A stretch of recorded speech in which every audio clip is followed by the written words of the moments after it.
Hello, Braveheart Brothers. Great to be with you this week. My name is Greg, and it's great to be in the Braveheart community. I have had this phrase going through my head this last week. You must be present to win. It always seemed to be a phrase used when there was either a raffle or a drawing or some kind of event going that if your name was drawn to receive the prize, you had to be present to win. It was a way to get people there or whatever. And if you weren't there, you didn't get the prize, or the prize went to somebody else. And so I've had these random separate things going through my mind lately, and how being present to win has a couple different applications, actually 4 different things that I was thinking about. And part of my identity is connector of dots. So sometimes when things connect, they connect to me more than it might connect to others. But see if you can follow my random abstract kind of approach to this. I'll rewind to last year. A friend of mine, I'm not huge into landscaping or yard work or that kind of thing, but I really enjoy having a good lawn. And last year was the first year I didn't use a professional lawn service. I just did it on my own. I wanted to try it, and it actually turned out really good. In fact, somebody we didn't even know reached out to somebody we did know and said, they have the best lawn in the community. I was so proud. But the last couple of weeks, I've been out of town. My wife and I both have been gone. And I came home after 2 weeks, and it's not the best. It's got weeds. The grass was so long. And I just thought of the application for must be present to win there. But what brought to mind was being absent from my yard, let things go. Weeds sprang up. The grass obviously needs to be cut, but it didn't have the care to even look like anybody lived there. And maybe some application that I thought of that this can apply to is that being present means being mindful and keeping an eye on the things that are important to you. This can have different applications for different people. From everything from your yard, just checking the fuel and other fluid levels in your car to make sure it's operational. Being present, being mindful of where things are at. You have to be present to win. And you might, if you don't, you let it go and you don't even realize that weeds have grown up. It's gone into disrepair. There's actually some weeds growing out of the cracks in the sidewalk, making it look like nobody even lives here. And that can happen even in our own lives, and what happens just even in your identity. It's not just a one and done. I mowed the lawn 2 weeks ago. It's fine. But I figured out my identity. I wrote it on a piece of paper. Where is that piece of paper? It's being present. It's reviewing. It's living in the beauty that you want to have. It's staying present in that situation. So that was the first thing. It's being present, getting into God's word, having that mindfulness to maintain the beauty that you want to experience at all times. The second application I had was I tend to, and I haven't done this in a while, but I tend to be a sunrise guy. I love catching sunrises and travel a lot. So in traveling, I would capture all these different pictures of sunrises I've captured around the country or even around the world. And the great thing about that is it doesn't just happen to me. Sunrises don't knock on my door and ask me to take a picture. You have to get up and get in position to capture that beauty. There's a chase, there's a hunt to it. And there might be something in your life. There's things, I need to catch a sunrise. It's been a minute. But that you need to put yourself in the position to receive. If you want good things, put yourself in the position. You must be present to win. You got to be in the place at the time when the sun's going to rise if you want a picture. What is it in your life that you really kind of want to happen, but you're not even putting yourself in a place?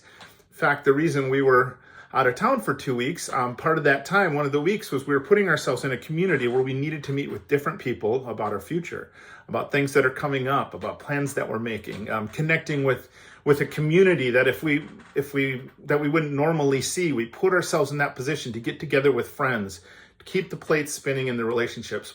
Must be present to win. Putting yourself there to move it forward and make it happen.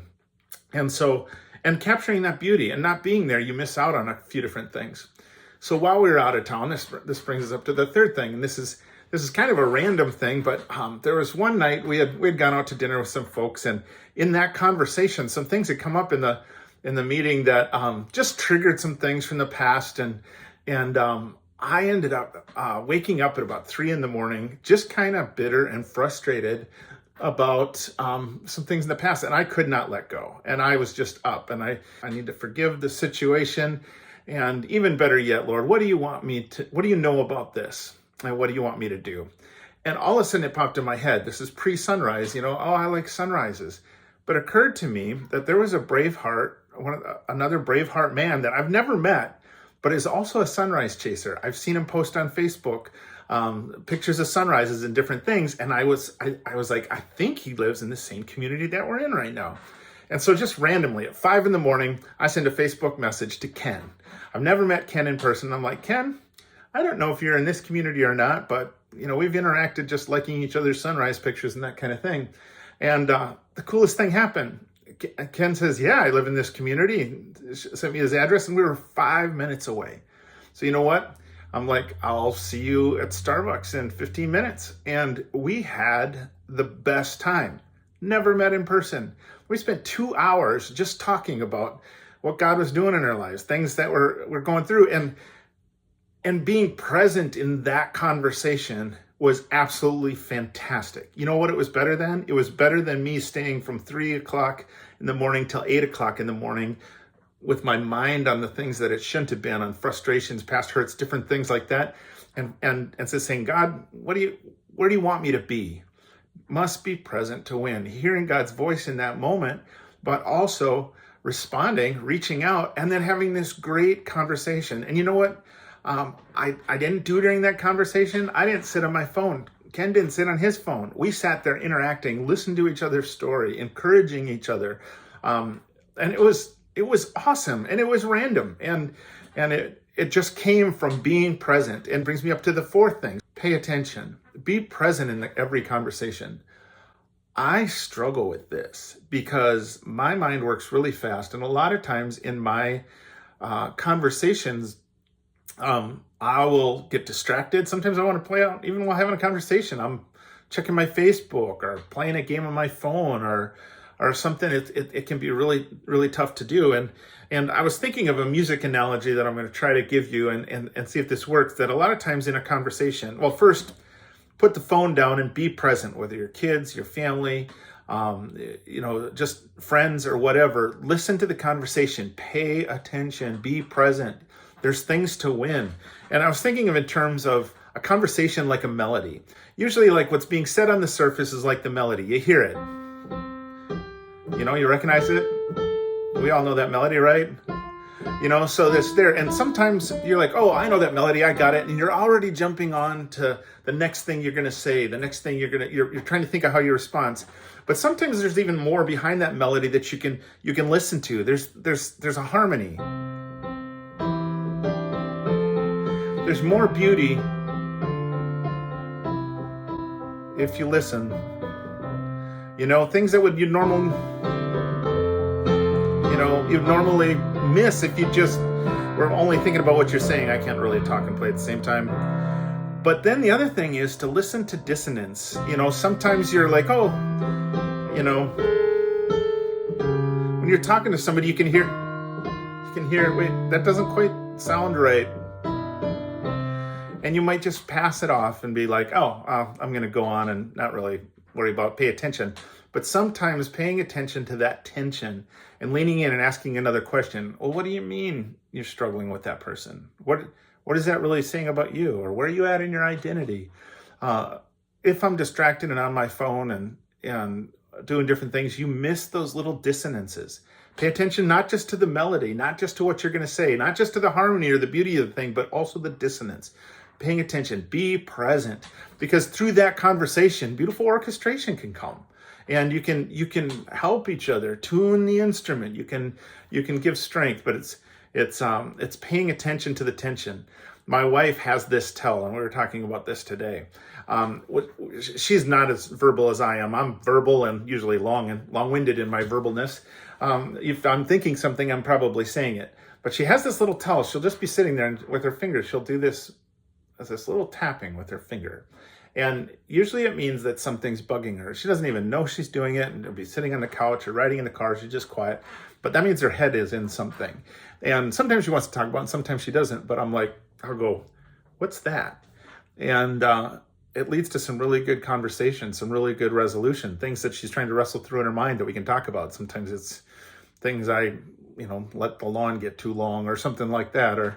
But it would be easy to miss it. It would be easy to be caught up in my own world to miss that tapping of the finger. Like, what's going on? What are you struggling with? What are you going through? Or what did I do? Sometimes that's also part of the dissonance, is actually my intentional or unintentional mistakes on that.